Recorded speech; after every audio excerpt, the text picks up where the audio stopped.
Twitter, YouTube, Patreon, Yalak Emet channel. It is August 14, 2021. This lesson is titled, They Will Be Cut Off. And it's really just a reading of the verses that have to do with the word cut, or when it says cut off, as I was looking up the word cut for another lesson on the mark of the beast, and just thought I would read some of these verses. It's mainly from the book of Job and Psalms, and not all the verses either, just some of the verses that say the wicked will be cut off, or something to that effect. These verses are actually from the book of Psalms. Psalm 34, verse 16.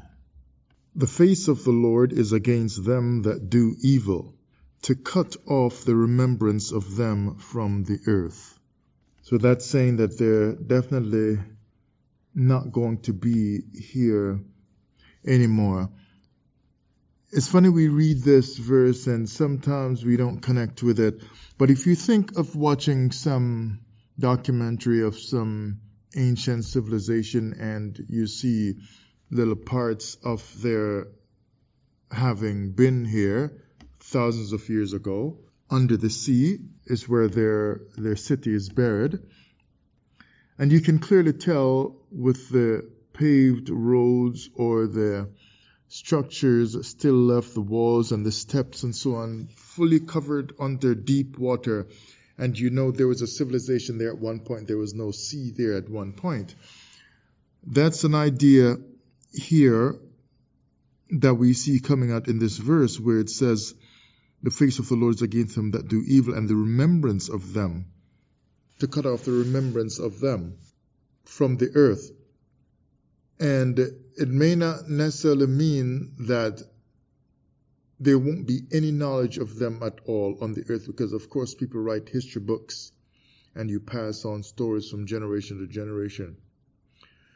But I think what it means is the way how you see those very ancient civilizations, and you can read a little bit about them in history books, but you don't know what it's like to have lived in their time and to have been one of them or lived among them and have their ways.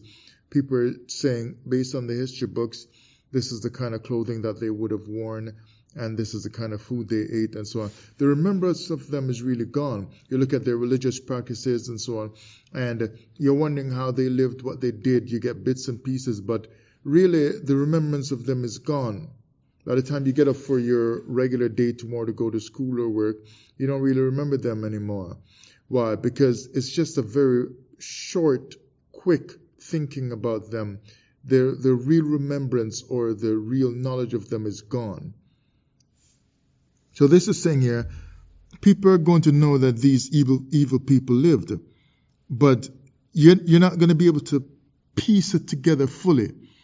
Like right when we come out of captivity and so on, and the Most High delivers us fully, we're going to know it's going to be strong in our mind. But you get like 1,000, 2,000 years from now, when our people are thriving and our many children to come in the future, it's just going to be such a memory that our children way 1 or 2,000 years from now, when they hear their stories, they're going to be like, you mean there was that level of wickedness at one time? Like those people were that wicked to our people?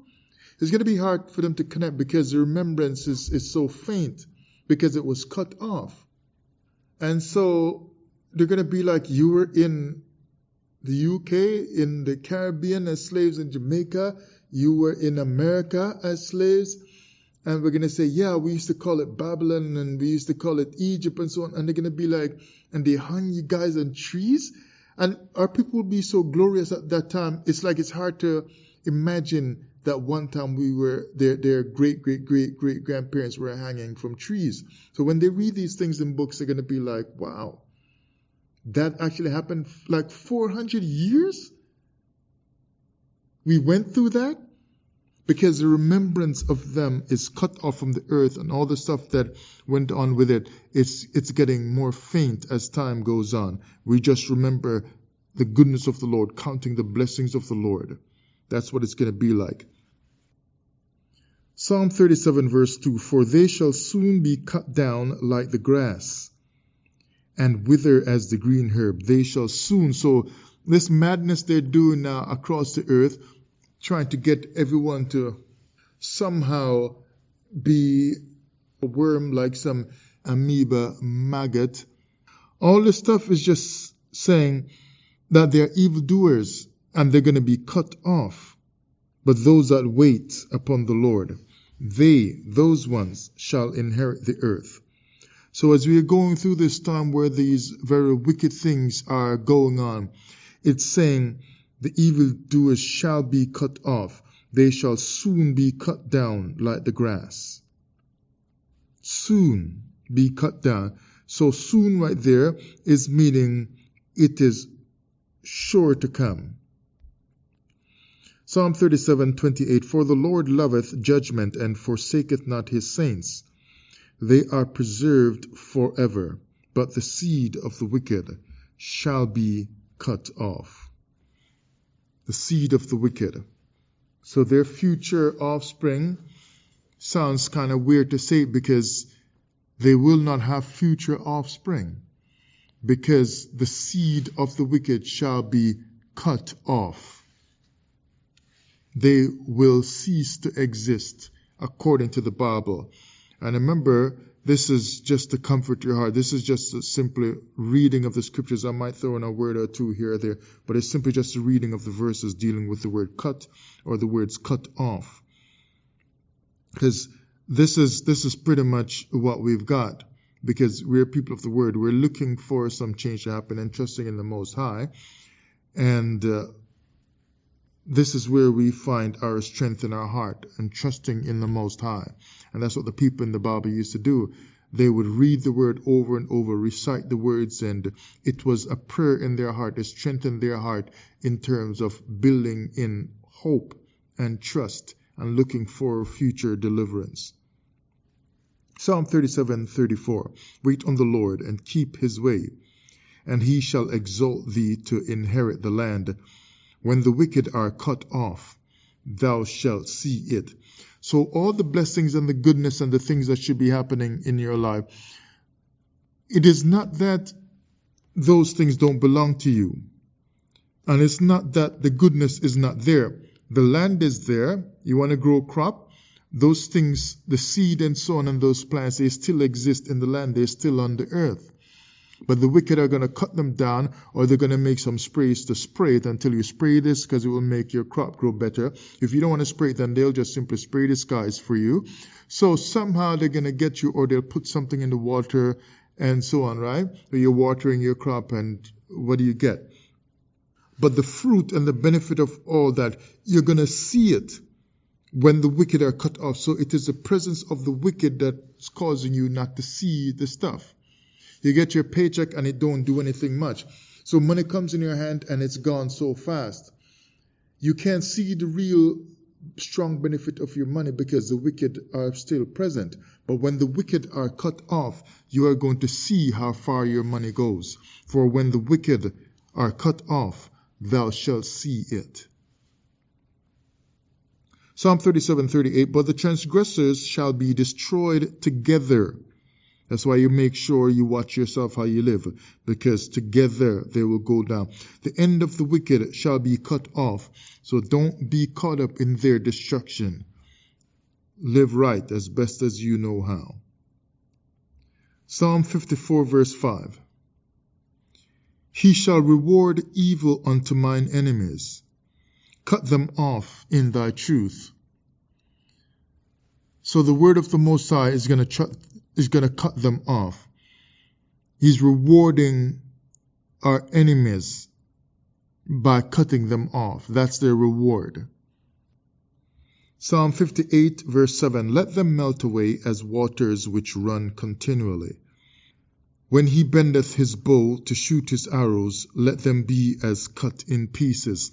So someone's just slashing those arrows in two, and they're going to melt away these wicked people as waters that run continually.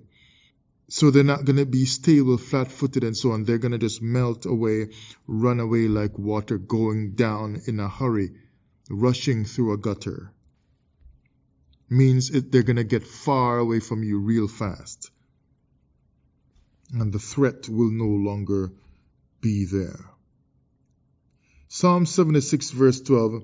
This one's pretty nice because these wicked leaders are beating their chests by spitting out terrible words against the Most High and His people, and are causing great fear upon the people of the earth, and putting us under massive pressures and so on all across the earth, especially now with this strange problem all across the world that everyone seems to be handling in the same way everywhere.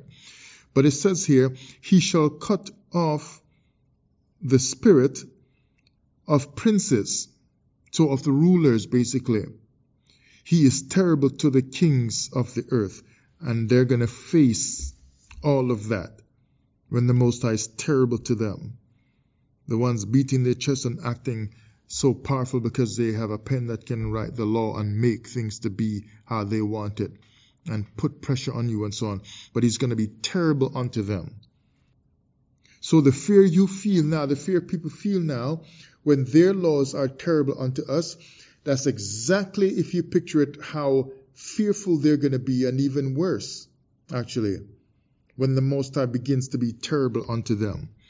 You think that because they've got their many mansions and many cottages and their bunkers, they can run and hide and so on, and they've got a tight security team and massive weapons everywhere and tons and tons and tons of food to store up so they can hide out and so on, that they're going to escape? No. He will be terrible unto them. That means He's going to be terrible unto their security teams, terrible unto their vehicles, terrible unto their bunkers, terrible unto their hiding places and to their food store. He's just going to be terrible all the way around. There will be no escape for them. They will be cornered. Psalm 94 verse 23. And He shall bring upon them their own iniquity, and shall cut them off in their own wickedness. Yea, the Lord our God shall cut them off.